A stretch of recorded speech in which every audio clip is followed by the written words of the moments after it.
মডেলের চেয়ে ব্যাগটা একটু বেশিই ভারী, না না না, বেশিই লম্বা। আসি এখন এই পরে থাকা ব্যাগটাকে নতুন রূপ দিতে। হ্যাঁ, যদিও এটা আমার না। আর কক্সবাজার বাসিন্দার জন্য এমন ব্যাগ পাওয়া এটা তো অহরহ। কারণ হচ্ছে কক্সবাজারে যে এনজিওগুলো আছে, অনেক এনজিওতে হচ্ছে এই ব্যাগগুলো হচ্ছে গিফট হিসেবে দিয়ে থাকে।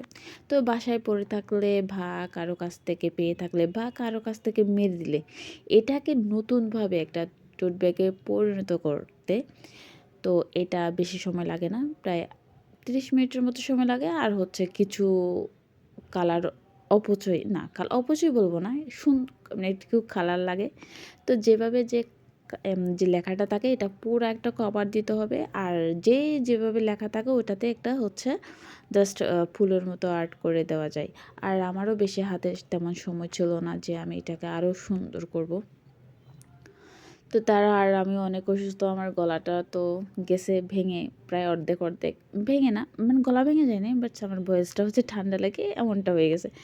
আচ্ছা, তো এখন হচ্ছে আমি এটাকে খুবই ইজি কিছু ফুল, এই ফুলটা তার হচ্ছে আর সম্পূর্ণ এক কালার করে দিয়ে তারপর হচ্ছে সাদার উপর একটু হলুদ টাইপস করে দেওয়া, এটা যে কেউ পারবে, এটা ছোটো বাচ্চাও এটা পারবে, জাস্ট একটু টেকনিক করতে হয় আর কি।